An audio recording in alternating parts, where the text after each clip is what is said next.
지난주부터 우리는 사도행전 말씀을 함께 살피고 있습니다. 자, 사도행전은 누가 기록했다고요? 누가복음과 사도행전은 누가에 의해 기록된 하나님의 말씀입니다.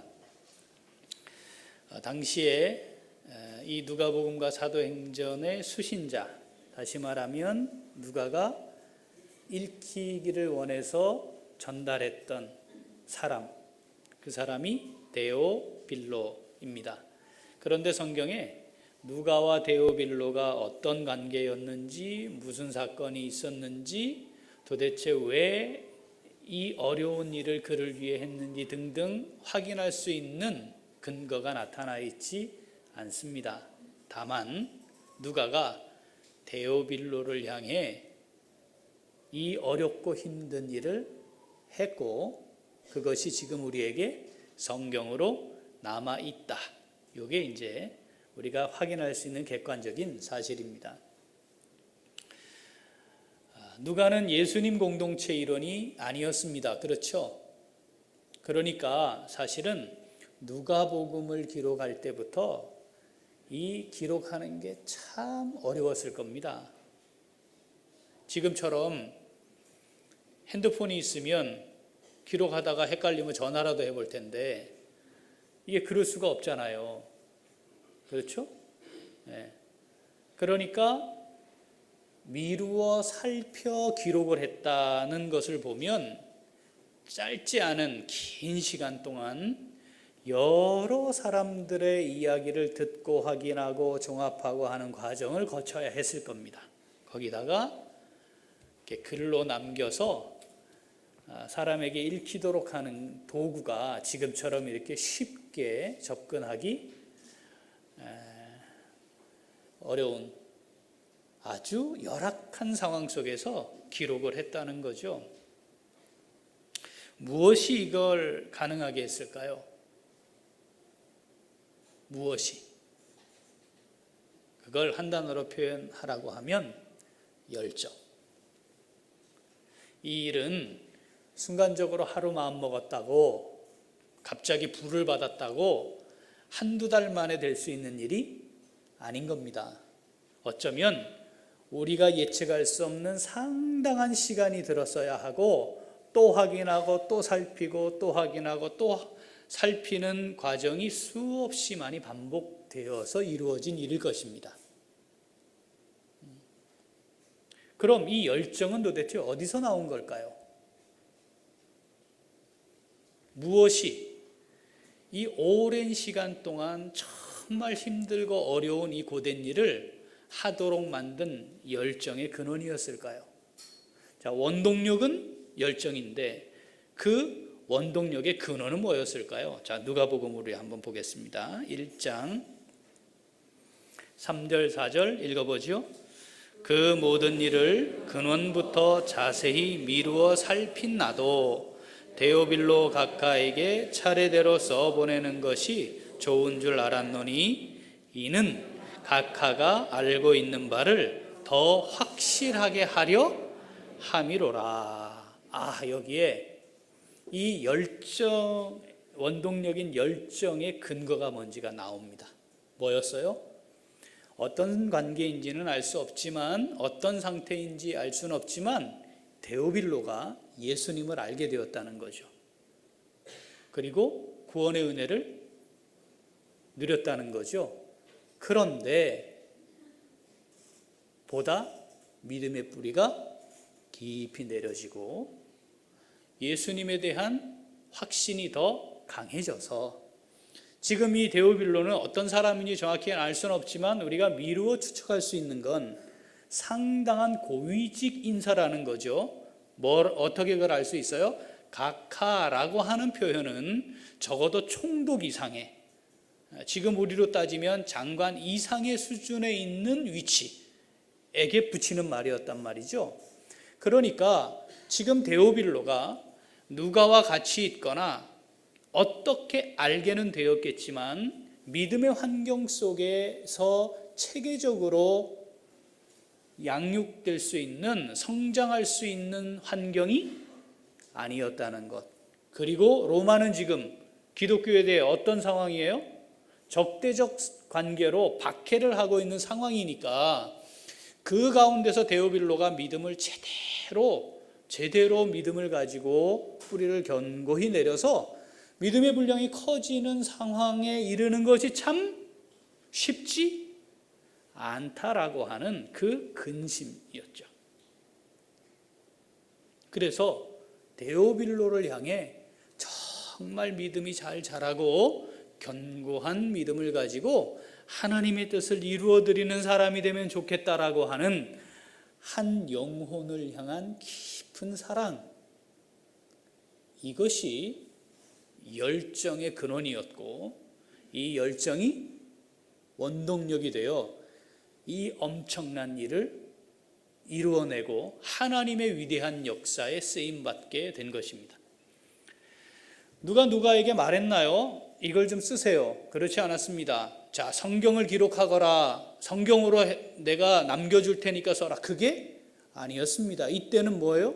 데오빌로를 향한 사적인 열정 가지고 기록해서 보낸 편지였습니다. 그러니까 이 당시에는 이게 공적인 일이 되거나 하나님의 영광을 위한 멋진 사역이거나 누구로부터 찬사를 받을 만한 그런 일이 아니고 단순히 한 영혼을 향한 깊은 사랑에서 나온 열정으로 이루어진 일, 다르게 설명할 길이 없습니다. 자, 이 열정이 어디서부터 나온 겁니까? 그럼 하나님께로부터 나왔죠. 왜? 그 한 영혼을 이렇게 깊이 사랑할 수 있는 근거는 나를 향한 하나님의 사랑과 은혜 외에는 달리 설명할 길이 없기 때문에 그렇습니다. 누가 입장에서 보면 사실 이걸 굳이 해야 될 필요가 없는 것 아니었겠습니까?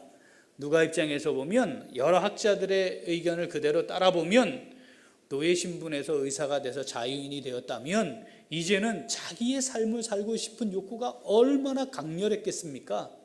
그런데 쉽지 않은 그 일을, 많은 시간이 걸려야 하는 그 일을 이루어냈습니다.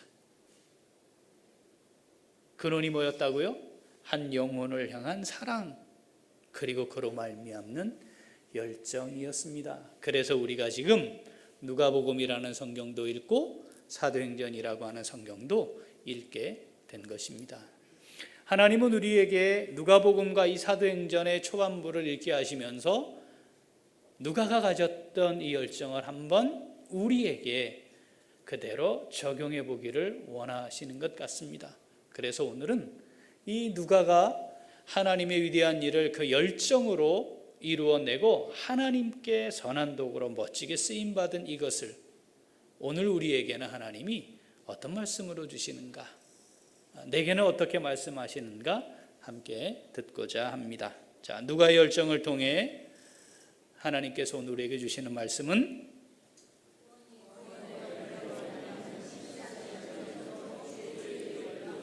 한 번 더,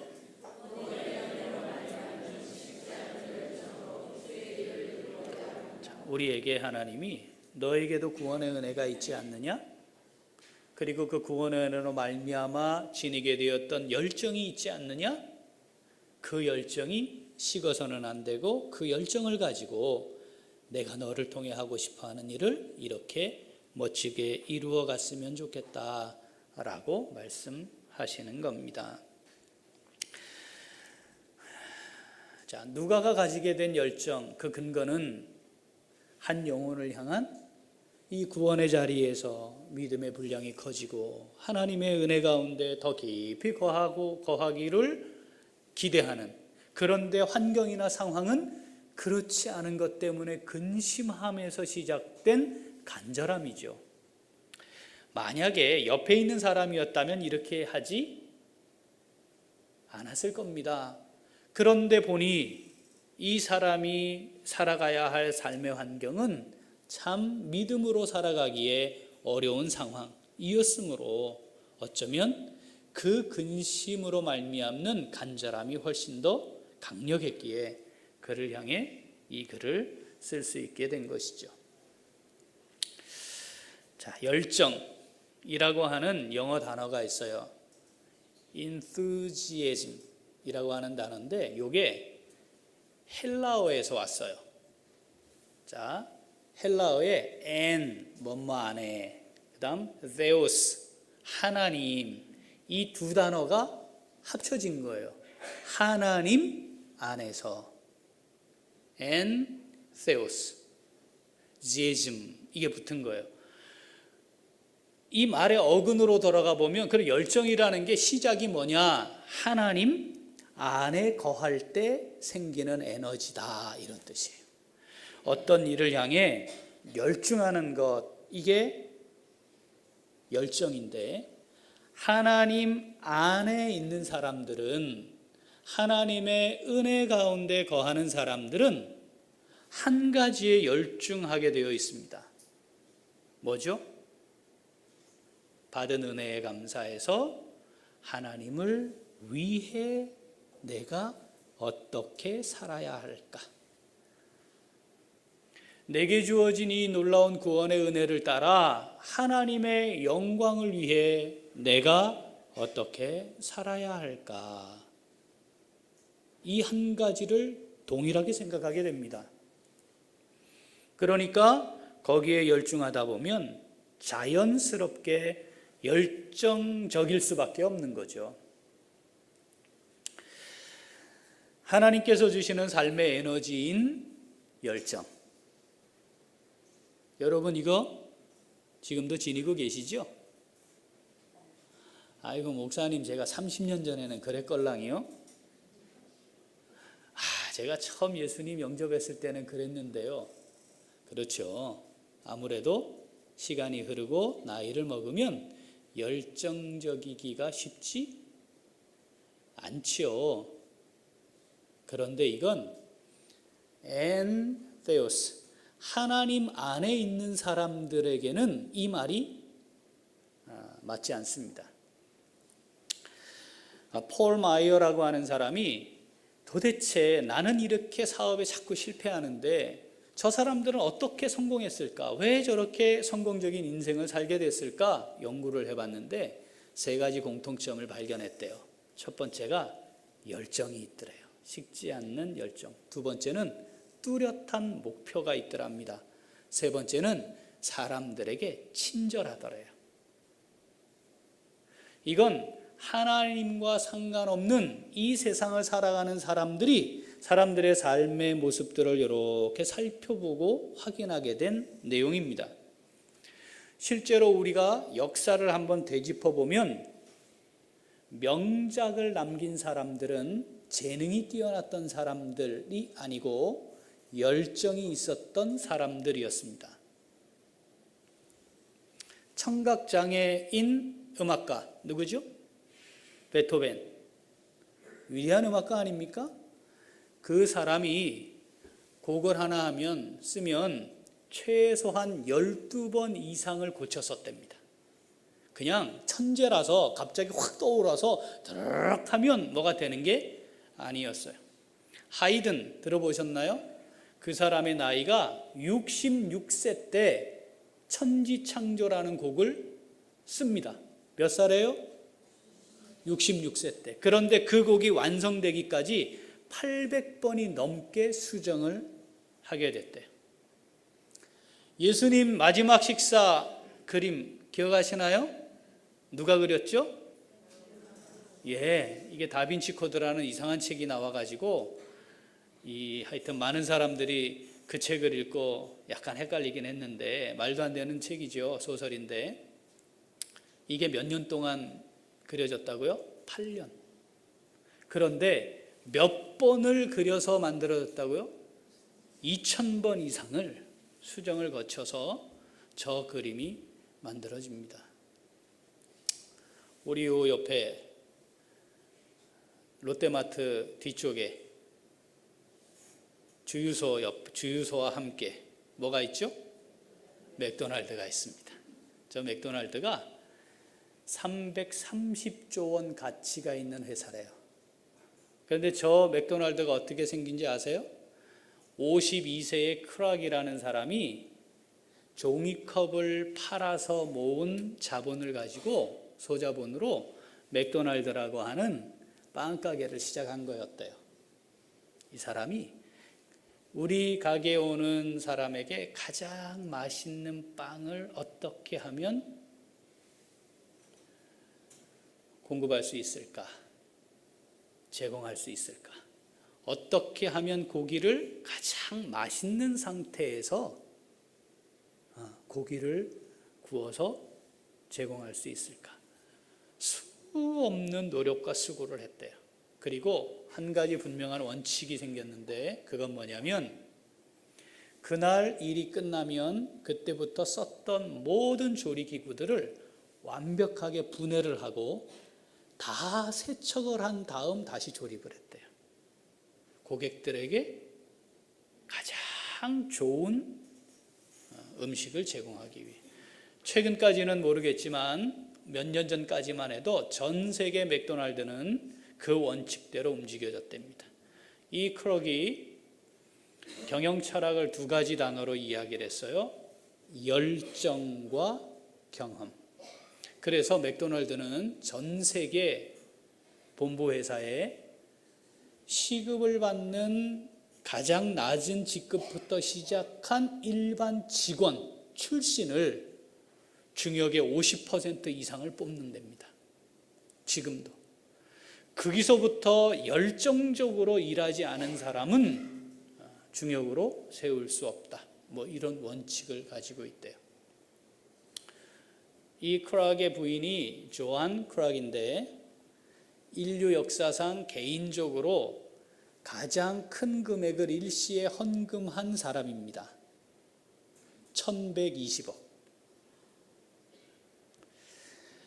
이 사람들은 다른 사람들보다 특별한 재능을 가졌거나 천재성을 가지고 있어서 이런 일을 하며 산 게 아니었습니다. 그리고 또 하나 공통점은 뭡니까? 열정 말고 또 하나 공통점, 이 사람들이 다 하나님 안에 있었던 사람들이었다라는 겁니다. 하나님 안에 있는 사람들에게 보여지는 공통점이라 할 수 있죠. 나이와 상관없고 환경과 상관없다는 겁니다.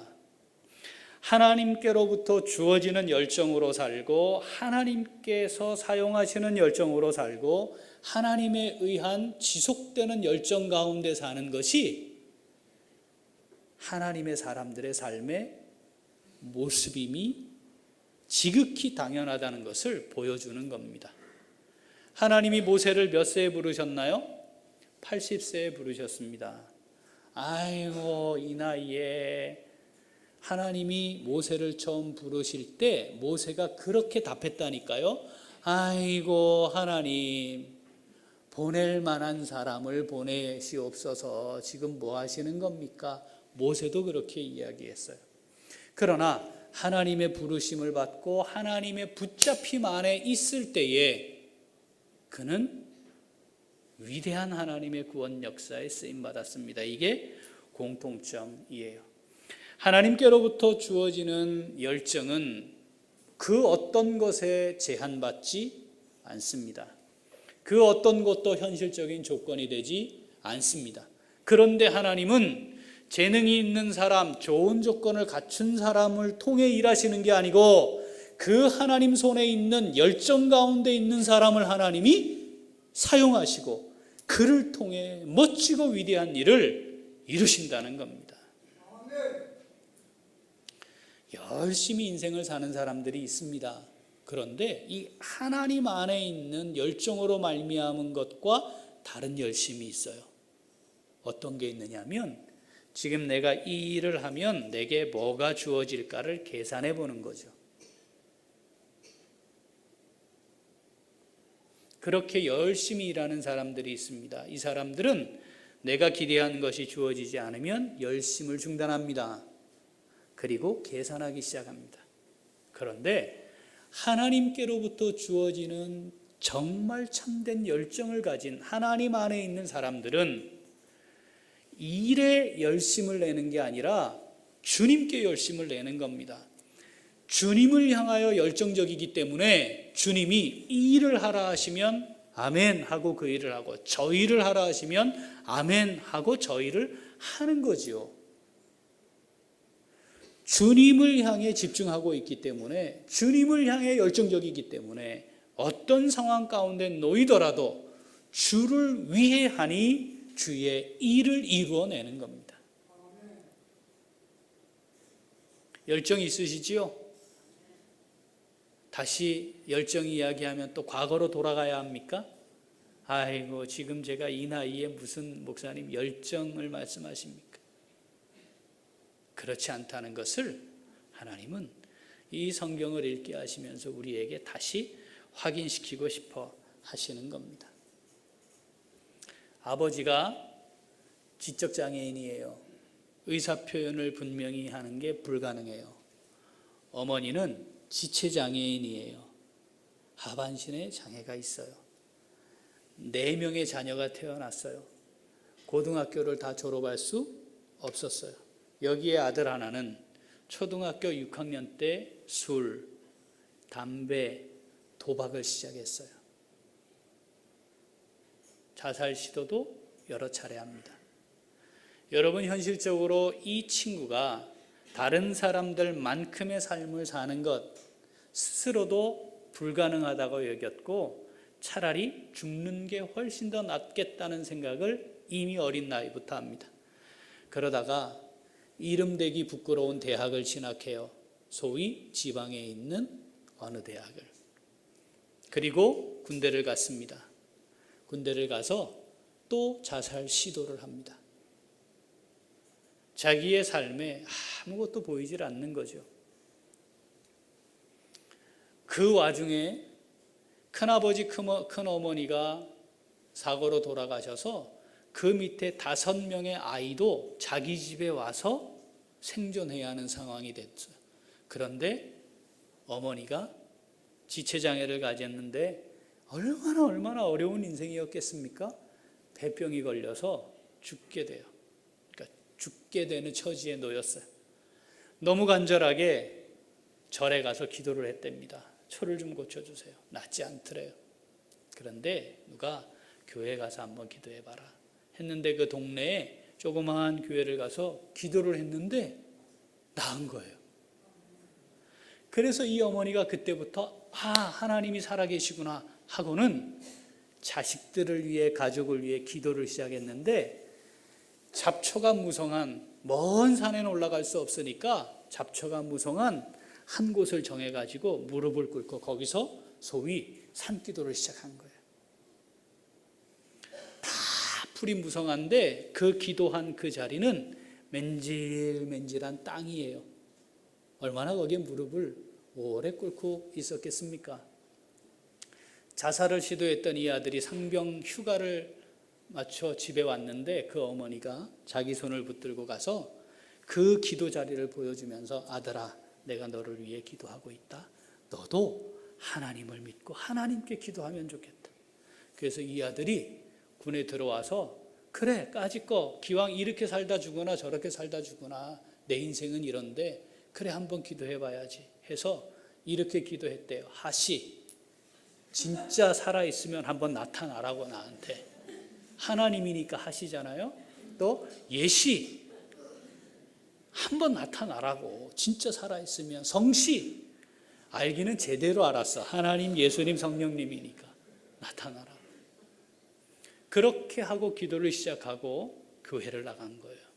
내가 진짜 이걸 마지막으로 이거 한번 해보고, 기왕이 안 되는 거. 그런데 하나님이 이 친구에게 이렇게 말씀을 하셨대요. 열방을 놓고 기도하라. 그리하면 너희의 기업이 땅끝까지 이를 것이다. 택도 없는 소리. 이 하나님 살았으면 이런 소리 하겠나? 내 상황이 어떤지 모르나? 모르니까 이런 소리 하지. 내가 지금 먹고 사는 것도 불가능한데 열방을 품으라고? 말도 안 되는 소리를 하고 있네. 이 친구가 1000명이 시험을 봤는데 영어 성적이 997등이었대요. 거의 영어 문맹 수준이었답니다. 자, 우리 영상 한번 보겠습니다.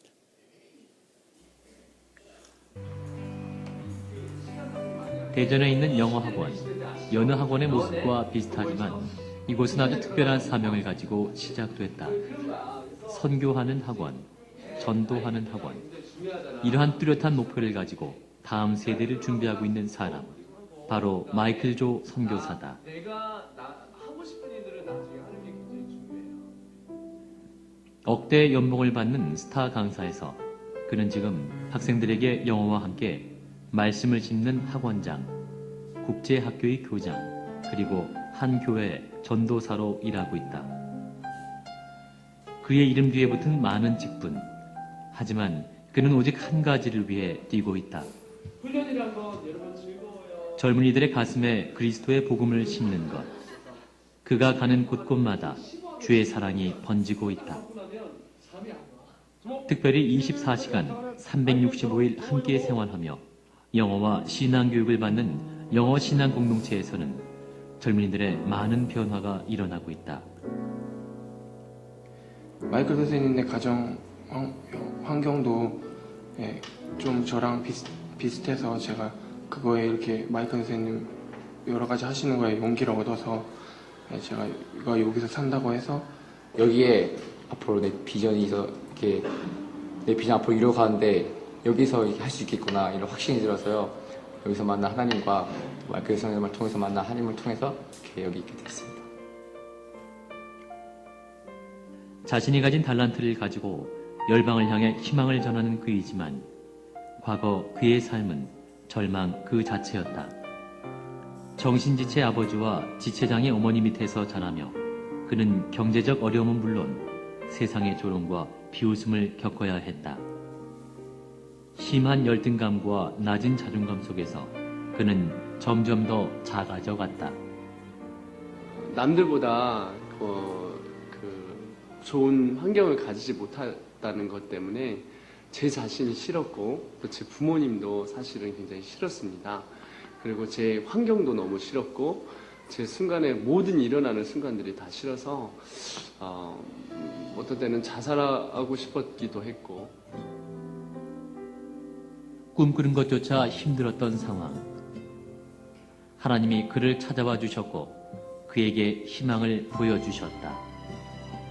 울며 기도하는 거, 하나님 저를 도와주십시오. 하나님이 저를 한번 도와주시면 제가 하나님을 도와드리겠습니다. 이런 좀 무모한 기도. 하나님 제가 도와드릴 필요가 없지 않습니까? 근데 그런 기도를 막 하다가 어느 날 하나님 입을 크게 열라는 거예요. 그래서 제가 진짜 입을 이렇게 하고 막 크게 열었어요. 그랬더니 하나님 그게 아니라 원대한 비전과 원대한 꿈을 갖고 구하라. 내가 너를 채우리라. 그래서 결과가 나오는 것 같아요. 그래서 하나님이 주신 말씀과 지혜로 온전한 회복을 경험한 그는 개인의 성공을 넘어서 열매를 나누는 삶을 살고 있다. 인도에 신학교를 세운 것도 말씀으로 키워진 한 명의 인재가 얼마나 큰 일을 하는지 알고 있기 때문이다. 환경이 아닌 하나님이 주신 비전을 바라보면서 모든 상황을 뛰어넘은 마이클 조 선교사. 자, 영어가 본인이 생각했대요. 열방? 땅끝까지 이르는 기업? 그러려면 뭐 말을 할 수 있어야 되는데 영어가 1000명 중에 몇 등? 997등 했으니 이게 불가능하잖아요. 그러니까 영어를 하긴 해야 되겠구나 하고 영어 성경을 펴서 읽지도 못하는데 하여튼 사전차장 시작을 했대요. 그렇게 해서 됩니까? 그런데 말이죠. 기도를 이렇게 했대요. 미국을 위해 기도하고 영국을 위해 기도하고 필리핀을 위해 기도하고 인도를 위해 기도하고 열방을 품으라 그랬으니 구하라 했으니까 하나님 순종해지 합니다. 하나 해볼 테니까. 그런데 어느 날 꿈에 미국 사람이 나타났어요. 꿈꾸는 중이에요. 거기서 미국 사람이 막 영어로 자기한테 말을 하더래요. 못 알아들으니까 What? 그러다가 되지도 않는 말을 한마디 두마디 던지기 시작하고, 그런데 나중에 보니까 기억나는 걸 사전을 찾아보니까 그 뜻이 나오고, 또 영어 성경을 읽고 또 잠을 자면 그 다음에 영국 사람이 나타나가지고 또 영어로 막 말을 하더래요. 그래가지고 꿈속에서 1대1로 영어 강습을 받은 거예요. 무려 1년 6개월. 이 사람은요, 외국을 나가본 적이 없어요. 그런데 완벽한 원어민 수준의 영어를 구사해요. 시사영어사에서 강사를 모집하는데 신청을 했다가 학력도 이상하고 외국에 가서 공부한 경험도 없는 사람인데 이게 되니까 강사로 채용을 해서 6개 강좌를 열었대요. 그런데 8명이 신청했대요. 그럼 한 강좌에 몇 명 온 거예요? 앉혀놓고 이렇게 기도했대. 하나님이 너는 선교사다 그랬기 때문에 하나님, 저 사람들이 낸 수업료는, 수강료는 헌금입니다. 저는 지금 여기 선교사로 서 있습니다. 그래서 그 한 사람을 놓고 근데 자기가 어떻게 해서 여기에 지금 이렇게 서게 되었는지, 제가 제 수업에 들어오는 사람에게 하나님을 전하는 사람으로 살겠습니다 라고 기도하고 그걸 이야기하고 시작을 했는데 9개월 만에 가장 수강생이 많은 강사가 됐어요. 연봉이 1억을 넘기 시작해요. 열방을 향해 가지고 있는 그 꿈 가지고 신학교 세우고, 지금 다음 주에 필리핀에 2만 평 땅을 샀대요.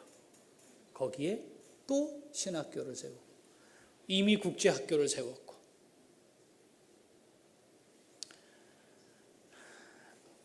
여러분 유튜브에 마이클 조 선교사 이렇게 치시면 아까 그 영상이 나옵니다. CBS에 새롭게 하소서에 나와서 간증을 하는데 다른 게 최근에 꽤 많은데 그걸 먼저 꼭 보세요. 궁금하시면 저한테 500원 주실 필요 없고 그냥 보시면 무료예요. 자, 그런데 수건을 꼭 하나 이렇게 들고 보셔야 해. 그냥 볼 수가 없어요. 이 마이클 조 선교사가 이런 이야기를 하더라고요. 2가지가 꼭 필요합니다. 하나님을 향한 열정입니다. 또 하나는 끈기입니다. 재능이 있어서, 탁월한 능력이 있어서 하나님의 일을 하는 사람들은 거의 없습니다. 여러분, 중요한 건 내가 어떤 능력이 있고 어떤 재능이 있고 무엇을 갖추었느냐, 이게 중요한 게 아니고 하나님 안에 있으며 붙잡힘 받아서 얼마나 열정이 있느냐의 문제예요. 나이 중요하지 않다고 봐요. 한 분 계시잖아, 우리 교회는. 마이클 조 선교사가 이렇게 할 수 있을기까지 열정으로 한 일이 뭐냐면 영어 성경을 130번 읽었답니다. 영어 성경을 가지고 창세기부터 계시록까지 17번 완독하여 큐티를 했답니다. 그렇게 하고 있는데 하나님이 미국 유학을 갔다 오신 목사님을 붙여주셔서 또 체계적으로 영어를 배울 수 있는 길을 열어주셨답니다. 중요한 것은 하나님 안에 있는 하나님의 사람으로 붙잡힌 바 되어 살고 있느냐 하는 거죠. 그 열정이 하나님의 일을 이루는 겁니다.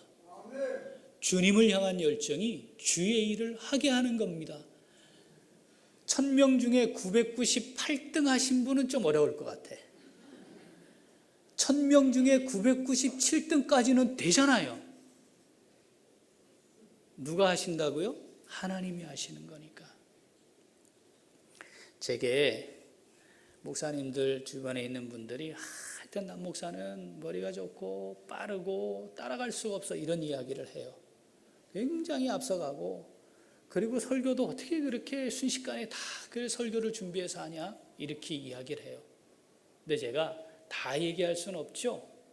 그런데 분명한 사실은 제가 적어도 그렇게 말씀하시는 분보다 훨씬 많은 시간을 드리고 있다는 겁니다. 그게 그냥 되는 게 아닌 겁니다. 금요일날 토요일날 설교 준비해서 설교가 되는 게 아니에요. 일주일 내내 설교 준비하는 겁니다. 제가 이미 사도행전을 4주치 앞까지 디자인을 해놓고 계속 새벽에 묵상하고 기도하고 기도 끝나면 하나님이 주시는 것 떠올리면 거기에 기록해놓고 또 삽입하고 이게 계속 되다가 아니 제가 새롭게 하소서 전편을 이걸 다 보겠어요? 계속 구하고 기도하면 하나님이 뉴스도 보게 하시고 이걸 누가 나한테 보낸 거예요 어제. 그렇게 해서 만들어지는 거죠. 교회 일에 목사님 너무 앞서가신다고 당연하죠. 여러분 일주일 자시면서 교회를 위해 기도하는 시간, 교회가 어떻게 세워질까 고민하는 시간 하루에 몇 시간 됩니까? 저는 24시간 꿈속에서도 그거 하거든요. 당연한 거 아니겠습니까? 당연하지. 그래야지 앞서가는 리더라고 말할 수 있는 거죠.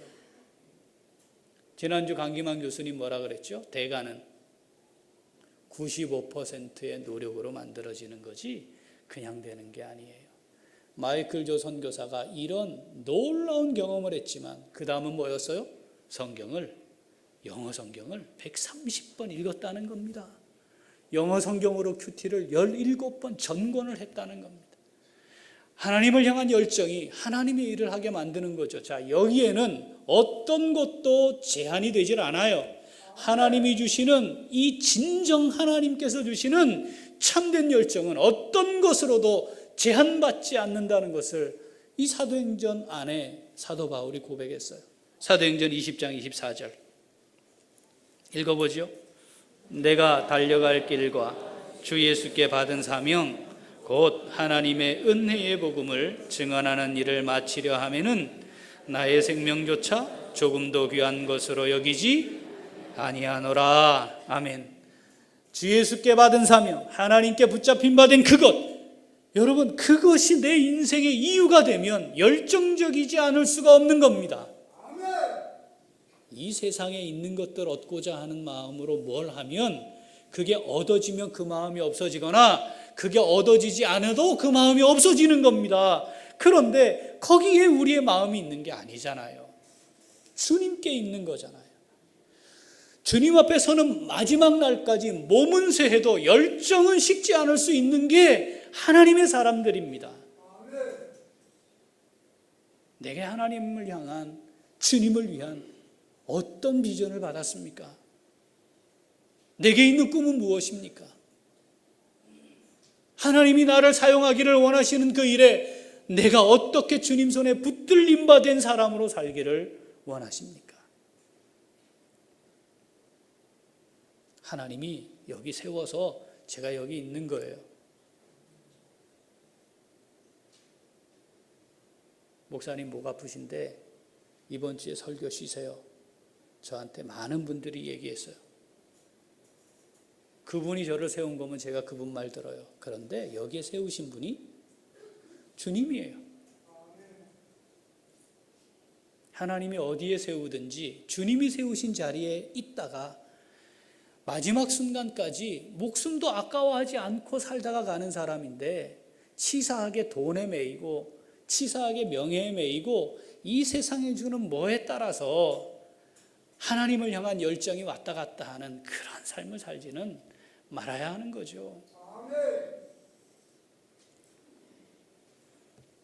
요한계시록에 보면 이렇게 주님이 말씀하셨어요. 내가 내 행위를 아노니 내가 차지도 아니하고 뜨겁지도 아니하도다. 내가 차든지 뜨겁든지 하기를 원하노라. 내가 이같이 미지근하여 뜨겁지도 아니하고 차지도 아니하니 내 입에서 너를 토하여 버리리라. 적당하게 그럴듯하게 겉모습만 가지고 사는 사람으로 살지 말아야 합니다. 하나님 우리를 엄청난 값을 지불하고 구원하신 거예요. 그 값이 보잘것없는 것이 되지 않았으면 좋겠습니다. 나이를 먹어서 열정이 식었습니까? 아닙니다. 열정은 나이에 제한받지 않습니다.